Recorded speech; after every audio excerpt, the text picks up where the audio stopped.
తైలాభిషేకారాధన ప్రజలకు ముఖ్య గమనిక. దయచేసి ముందు రోజు ఎవరూ ప్రార్థనకు రావద్దు. ఏ రోజు తైలాభిషేక ఆరాధనకు ఆ రోజు మాత్రమే రావలెను గమనించగలరు. ప్రార్థనా శక్తి తైలాభిషేక ఆరాధన ప్రతి నెల 2వ మంగళవారం సమయం ఉదయం 10 గంటల నుండి Sri convention hall, CR Reddy women's college, Vatluru, Eluru. ప్రార్థనా శక్తి తైలాభిషేక ఆరాధన ప్రతి నెల 2వ బుధవారం సమయం ఉదయం 9 గంటల నుండి స్థలం airport road, quarry market, Renuka apartment దగ్గర, రాజమండ్రి. ప్రార్థనా శక్తి తైలాభిషేక ఆరాధన ప్రతి నెల 2వ గురువారం సమయం ఉదయం 10 గంటల నుండి స్థలం సుబ్బలక్ష్మి కళ్యాణ మండపం, railway new colony, Sri Kanya theatre, Visakhapatnam. ప్రార్థనా శక్తి తైలాభిషేక ఆరాధన ప్రతి నెల 2వ శుక్రవారం సమయం ఉదయం 10 గంటల నుండి స్థలం కాపు కళ్యాణ మండపం, ఎన్ఎఫ్సిఎల్ రోడ్, ఆర్టీఓ ఆఫీస్ పక్కన, ఆర్ఆర్ నగర్, కాకినాడ. ప్రార్థనా శక్తి తైలాభిషేక ఆరాధన ప్రతి నెల 2వ శనివారం సమయం ఉదయం 10 గంటల నుండి స్థలం కూరగాయల మార్కెట్ ఎదురుగా, government degree college road, Ravulapalem. ప్రార్థనా శక్తి తైలాభిషేక ఆదివారపు ఆరాధన సమయం ఉదయం 10 గంటల నుండి 1 గంట వరకు స్థలం వైస్రాయ్ గార్డెన్స్, జూబ్లీ బస్టాండ్ ఎదురుగా, సికింద్రాబాద్. ప్రార్థనా శక్తి తైలాభిషేక ఆరాధన జనవరి 17 విజయవాడ బుధవారం. మొదటి ఆరాధన ఉదయం 7 గంటల నుండి 10 గంటల వరకు. రెండవ ఆరాధన ఉదయం 10 గంటల నుండి 1 గంట వరకు. Mary Stella auditorium, పంటకాలువ road, NTR circle, Vijayawada. Ongole పరిసర ప్రాంత ప్రజలకు శుభవార్త.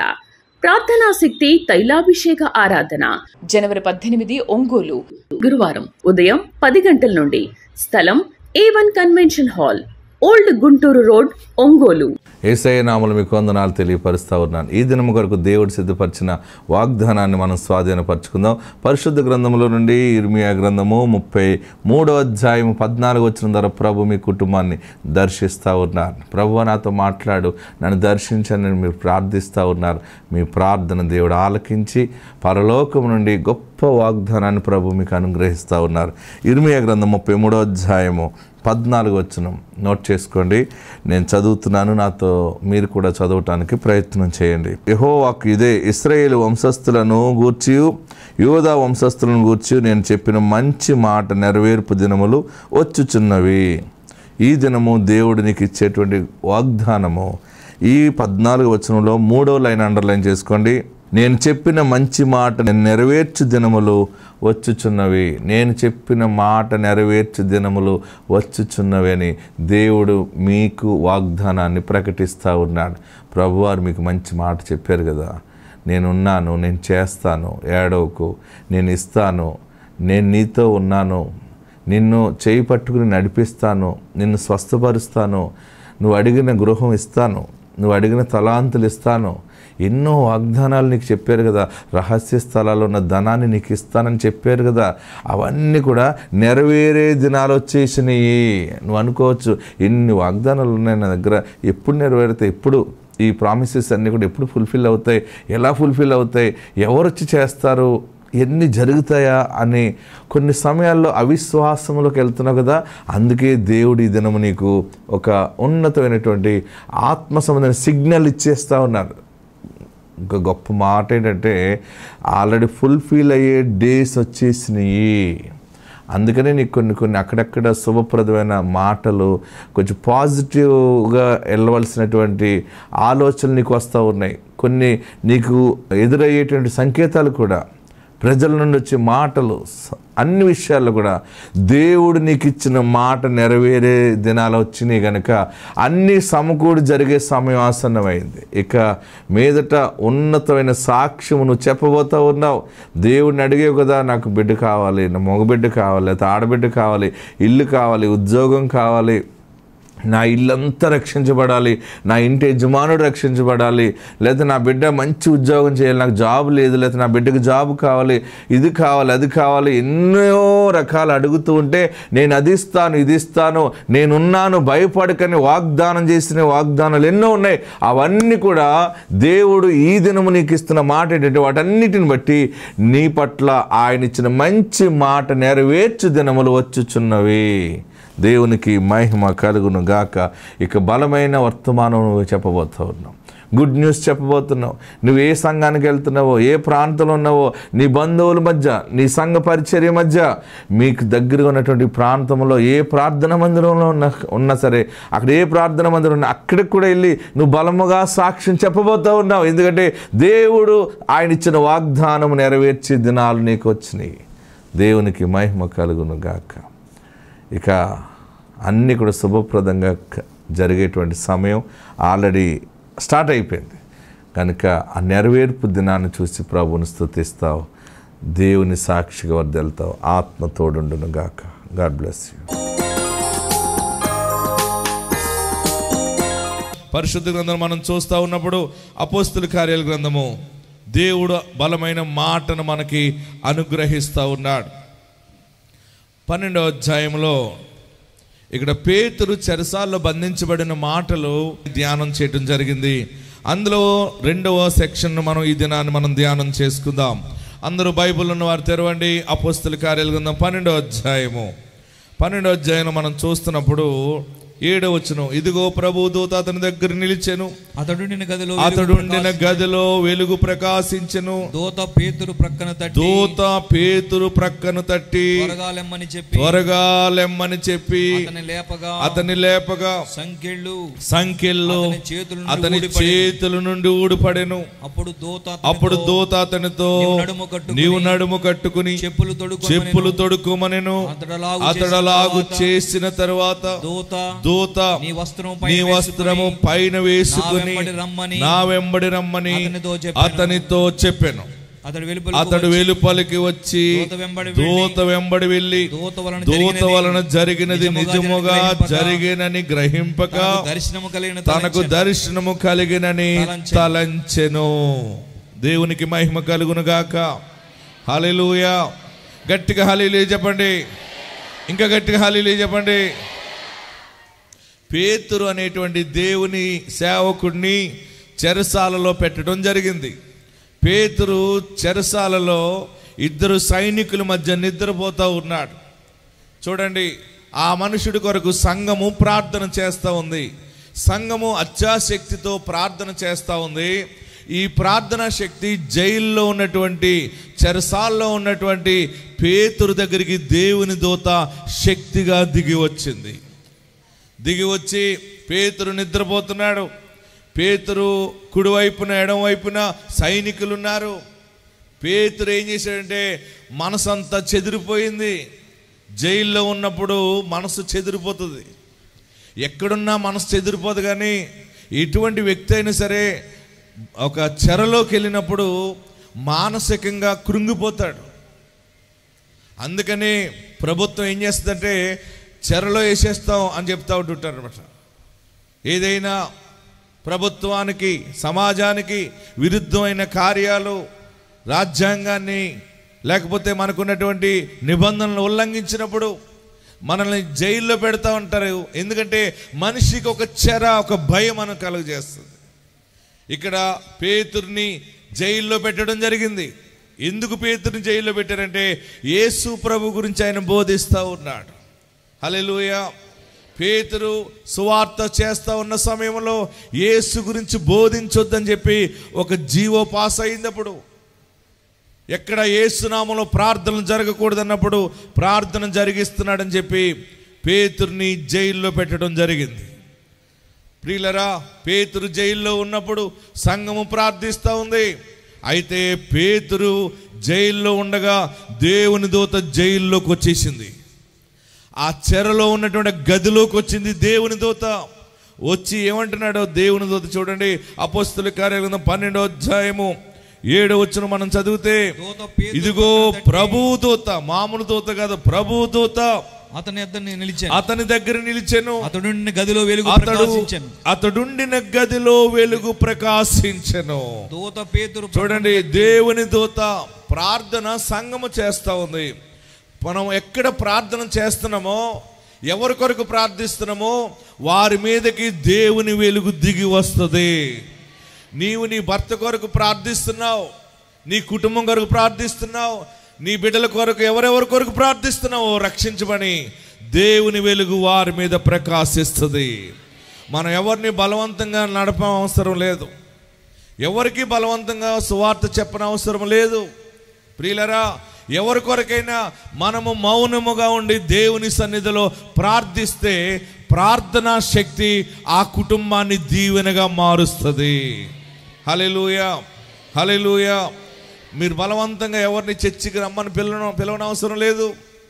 ఎవరికి బాప్తీసాలు బలవంతంగా ఇవ్వనవసరం లేదు. ఎవరికి బలవంతంగా కూడా ముంచాలని ప్రయత్నం చేయొద్దు. ఎందుకంటే యేసునామములో మనం ప్రార్థన చేసినప్పుడు తండ్రి చేత ఎందరో ఆకర్షించబడతారో వారు యేసు ప్రభు దగ్గరికి వస్తారు. తగిన సమయంలో వారు రక్షించబడతారు. ఆమేన్. అంతవరకు మనం చేయవలసింది ఏంటంటే ప్రార్థన చేయాలి. సంఘము అత్యాశక్తితో ప్రార్థన చేస్తూ ఉంది. ఈ ప్రార్థన ఏం చేసిందంటే పేతురు దగ్గరికి జైల్లోకి దేవుని దూత దిగి వచ్చింది. అప్పుడు పేతురు గారు పండుకున్నాడు. వెంటనే దేవుని దూత పేతురుని లెగ్గొడుతూ ఉంది. పేతురుని దేవుని దూత చేతితో తడుతూ ఉన్నాడు. ఏమన్నా తడుతున్నాడు అంటే చూడండి, అక్కడ రాశాడు, పేతురు పక్కన తట్టి త్వరగా లెమ్మని చెప్పి అతన్ని లేపగా సంకెళ్ళు అతని చేతి నుంచి చూడండి. దేవుని దూత ఆశ్చర్యం ఏంటంటే సంకెళ్ళతో ఉన్నటువంటి పేతురుని బాగా గమనించండి. దేవుని దూత ఆయనను తట్టగా ఆయన లేచి నిలబడిన వెంటనే ఆయన చేతునున్న సంకెళ్ళు ఊడి కింద పడెను. హల్లెలూయా, హల్లెలూయా.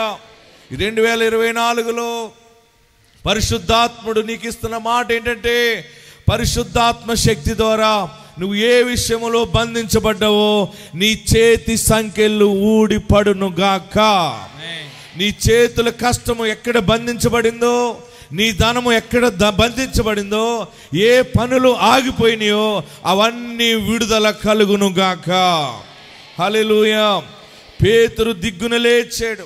లేచిన వెంటనే ఆయన చేతుల సంఖ్యలు ఊడిపోయిన వెంటనే దేవుని దూత చెప్తా ఉంది, పేతురు నీవు నడుము కట్టుకో. హల్లెలూయా, హల్లెలూయా. మొట్టమొదటిగా ఓ పేతురు నీవు నడుము కట్టుకో. రెండోది నీ చెప్పులు తొడుక్కో.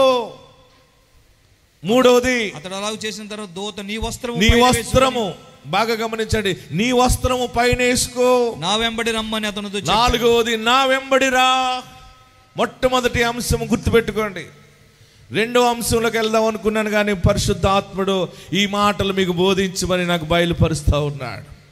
ప్రియులరా, చెరలో ఉన్నటువంటి జైల్లో ఉన్నటువంటి పేతుర్ని దేవుని దూత లెగ్గొట్టి పైకి లేకంటే లేచాడు. లేచి నిలిచి ఉన్న తర్వాత నువ్వు నడుము కట్టుకో అనే మాట అర్థం ఏంటంటే మొదటి అంశము గుర్తుపెట్టుకోండి, నిరీక్షణతో ఎదురు చూడు. హల్లెలూయా, హల్లెలూయా. మనము నిరీక్షణ కోల్పోయినప్పుడే నడివిరిగిపోయినట్టు అయిపోతుంది. మనకు రావాలనుకున్నది రాలేనప్పుడు, మనం ఆశించింది జరగనప్పుడు, మనము ఏది ఎక్స్పెక్ట్ చేస్తామో అది జరగనప్పుడు మనకు ఎలా ఉంటుందంటే నడివిరిగిపోయినట్టు ఉంటుంది. ఎలా ఉంటుంది? విశ్వాసము మొత్తం కోల్పోతాం. ఇంకెక్కడ జరుగుతుంది, ఇంకెక్కడ నెగ్గుతాము, ఇంకెక్కడ ముందుకెళ్తాము, అయిపోయింది చరిత్ర, అంతా అయిపోయింది అనుకున్న నిన్ను దేవుని దూత ఈరోజు ఈ ప్రార్థనా శక్తిలో దేవుని దూత నీతో మాట్లాడుతున్నది, నువ్వు నడుము కట్టుకో.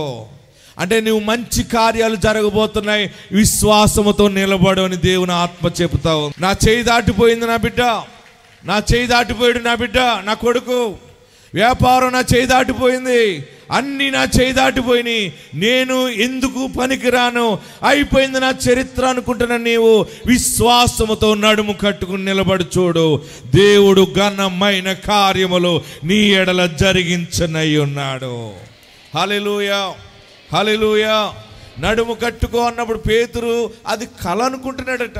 ఏమనుకుంటున్నాడు ఆయన? దర్శనం ఇది, నడుము కట్టుకో.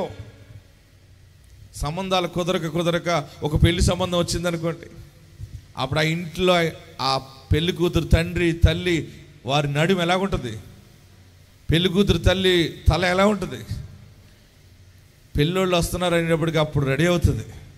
పెళ్లి సంబంధం రావట్లేదు అనుకోండి, ఉన్న సంబంధం కుదరలేదు, పిచ్చిదానిలాగా అయిపోతుంది, పిచ్చివాళ్ళలాగా అయిపోతాం. మనం సంపాదించింది ఎవరైనా పట్టుకెళ్ళిపోయినప్పుడు, అన్నీ కోల్పోయినప్పుడు నడుము కుప్పకూలిపోవటం ఏంటంటే మనలో నిరీక్షణ పోతుంది, విశ్వాసము పోతుంది. ఇంకెక్కడిది అంతా అయిపోయింది కదా అనుకుంటావు, కానీ దేవుడి దినాన్ని నీతో మాట్లాడుతూ ఉన్నాడు.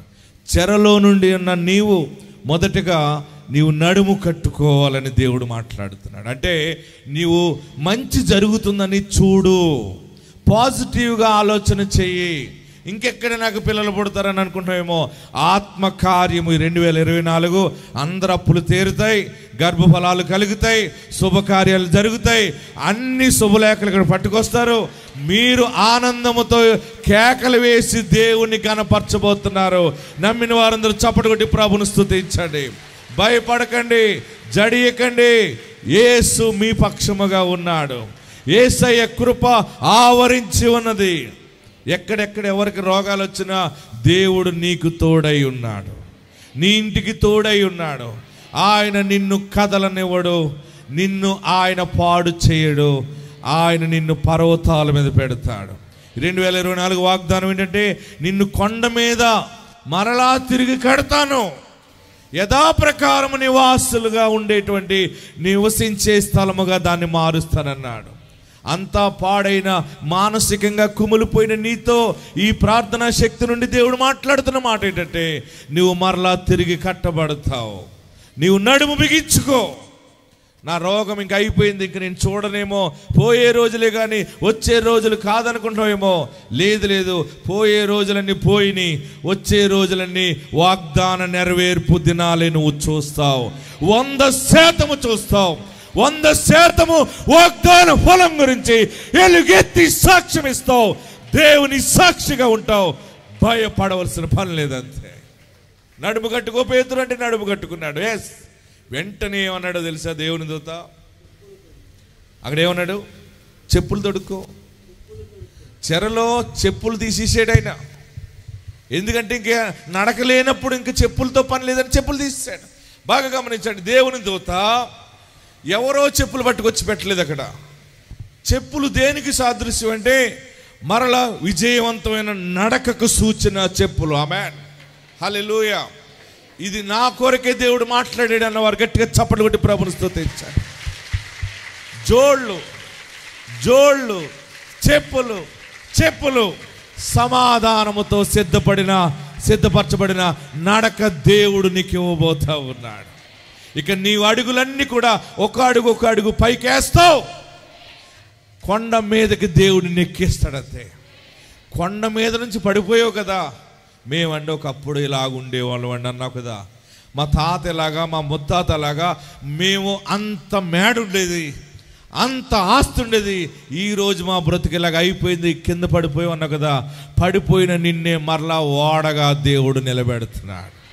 ఓడలు బళ్ళు అవుతాయి, బళ్ళు ఓడలు అవుతాయి అన్న మాటకి నీ చిన్న బండిలో దేవుడున్నాడు. దానిని నోవాహు ఓడగా కడుతున్నాడు. అది ఎప్పుడో కదా 24లోనే కడతాడంతే. ఆమె 2024 దేవుడు నిన్ను కొండ మీద కడతాడు. ఇర్మియా గ్రంథం 30:18 వాగ్దానం ఏంటంటే, ఆయన మరలా నిన్ను కొండ మీద పట్టణముగా కట్టి నిలబెడతాడు. యథాప్రకారము దాని మీద నివసిస్తారు. హల్లెలూయా, హల్లెలూయా, హల్లెలూయా. సోలిపోవలదు మనసా, సోలిపోవలదు,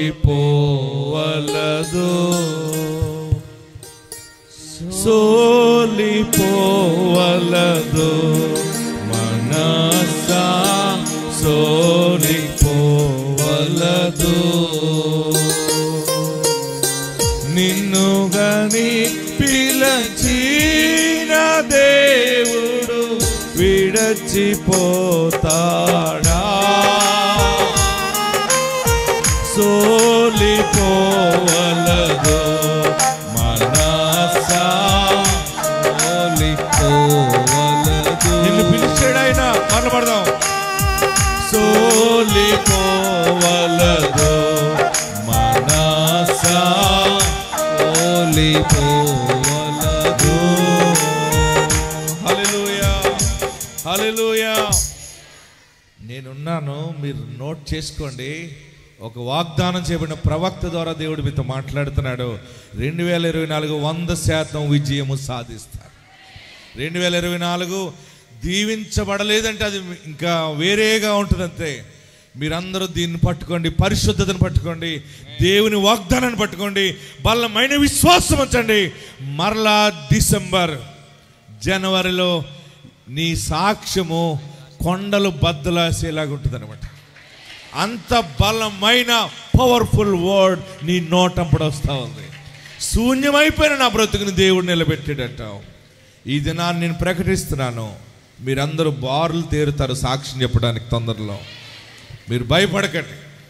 అన్ని పోయినా, అన్ని మొత్తం నాశనం అయిపోయినా ఈ రోజు నుండి అన్ని కొత్తగా చూసుకోండి. క్రీస్తునందున్నవాడు నూతన సృష్టి, పాతవి గతించెను, సమస్తము కొత్త వాయను. హల్లెలూయా. చెప్పులు తొడుక్కో పేతురు. చెప్పులు తొడుక్కోవటం అంటే విడిచిపెట్టిన చెప్పులు. ఏ వ్యాపారం విడిచిపెట్టేసావో, ఏ ఆక్వా కల్చర్ విడిచిపెట్టావో దెబ్బలు తగిలియని, ఏ వ్యవసాయం విడిచిపెట్టావో, ఏ కుటుంబానికి దూరం అయిపోయావో, ఏ సంతోషాన్ని దూరంగా వదిలేసి మనసు నెమ్మది లేకుండా జైలు శిక్ష మనసులో పడుతున్నావో, దేవుడు మరలా నీ చెప్పులు నీకు తొడుగుతున్నాడు. ఆయన చేసే అద్భుతం అది. ఆమేన్. మరలా నీ నడక నీకు స్టార్ట్ అవుతుంది. మరలా నీ చేతి పని స్టార్ట్ అవుతుంది. ఆగిపోయిన నీ వ్యాపారం పునరుద్ధరించబడుతుంది. ఆ వ్యాపారము, ఆ రాజకీయము, అవన్నీ విషయాల్లో నిన్ను దేవుడు కొండ మీదకి పైకెక్కించి మరలా తిరిగి కడుతున్నాడు. మరలా నీ సేవను కడుతున్నాడు, నీ పరిచర్యని కడుతున్నాడు, నీ కుటుంబాన్ని రాజ కుటుంబంగా కడుతున్నాడు. నమ్మిన వాళ్ళందరూ కూడా 7 మార్లు ఆమేన్ అని చెప్పి ఖ్యాతపడబడండి. దేవుడు బలమైన కోటగా కడుతున్నాడు. ఆమేన్. ఏడవకండి. ఇన్నాళ్ళు ఏడ్చింది చాలు. మీ ఏడుపుల కొరకు నేను ప్రార్థన చేశాను. నేను చేసిన ప్రార్థనకి వెలుగు చూశాను. ఎంత ప్రార్థన చేస్తున్నానో ఎవరికి చెప్పను, ఎవరికి చూపించను. నా కాళ్ళు పుండ్లు పడిపోతూ ఉన్నాయి. నా మోచెప్పలు పుండ్లు పడిపోయేలాగా అయిపోయినాయి. అంతగా మోకాల మీద ఉండి మీ అందరి కొరకు ప్రార్థిస్తున్నాను. ఎందుకంటే మీ కన్నీళ్ళు దేవుడు చూశాడు. ఆ భారము నాకు మీద పెట్టాడు కనుక నేను మీ కొరకు ప్రార్థించాను. ఈ ప్రార్థనా శక్తి కార్యాలు మీరు చూడబోతా ఉన్నారు. హల్లెలూయా హల్లెలూయా. 2024 నిన్ను గూర్చిన సాక్ష్యము నీ బంధువులు విభ్రాంతి నొందుతారు. నీ కుటుంబీకులు విభ్రాంతి నొందుతారు. నీవే కల కనిన దానిగా ఉంటావు, కల కనిన వాని వలె ఉంటావు. అందరూ తలలు వంచండి, కళ్ళు మూసుకోండి, ప్రార్థన చేద్దాం. 24 ఆశీర్వాదము. 2024 దేవుడు నీకు ఇచ్చిన గొప్ప ఆశీర్వాదము, గొప్ప ఉన్నతమైన ప్రకటన. నిన్ను మరలా నిలబెడుతున్నాడు ఆయన. దేవుడు నిన్ను నిలబెట్టి ఉన్నాడు. పరిశుద్ధాత్ముడు నిన్ను నిలబెట్టాడు. నేను నడుము కట్టుకుంటాను, నేను నిలబడతాను. నేను ఓడిపోలేదు, నేను ఓడిపోను. ఏదేమైనా, అన్నీ పోయినా, అందము పోయినా, ఆరోగ్యం నశించిపోయినా, చేతిలో ధనము మొత్తం పోయినా, అందరూ వదిలిపెట్టేసిన, ఒంటరి అయ్యేనా, నేను ఇప్పుడు నడుము కట్టుకుంటున్నాను. ఆయన నన్ను నడిపిస్తూ ఉన్నాడు. ఆయన నన్ను నడిపిస్తూ ఉన్నాడని 2 చేతులు పైకెత్తి, నేను నిన్ను నమ్ముకున్నాను. ఈరోజు నీ దాసుని ద్వారా మాట్లాడావు, నా నడుము కట్టుకుంటాను. నేను ఓడిపోయిన మాటలు నా నోటంపడు రానివ్వను.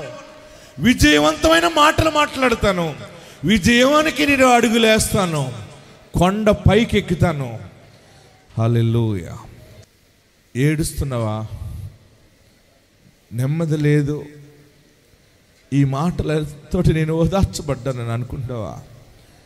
ఓదార్చబడటమే కాదు, శాశ్వతమైన ఆదరణ దేవుడు నీకు ఇస్తున్నాడు. మొత్తం ఎంటైర్ నీ పరిస్థితిని ఆయన మారుస్తున్నాడు. ఇది 2024లో ఇంతవరకు బ్రతుకున్నావంటేనే దేవుడు నిన్ను ఆశీర్వదించడానికే బ్రతికించాడు. లేకపోతే నువ్వు చచ్చిపోదు, లేదా నువ్వు మట్టిలో మట్టి అయిపోదు. నువ్వు మట్టిలో మట్టి అవ్వకుండా బ్రతుకున్నావంటే దేవుడు నిన్ను ఒలీవ మొక్క వలె జ్ఞాపకం చేసుకున్నాడు, ద్రాక్ష తీగ వలె నిన్ను జ్ఞాపకం చేసుకున్నాడు. ఆయన నిన్ను విడువని వాడు. అయ్యా, నా ఏడుపు చూసేవా బాబు? చూశాడు నిజముగా.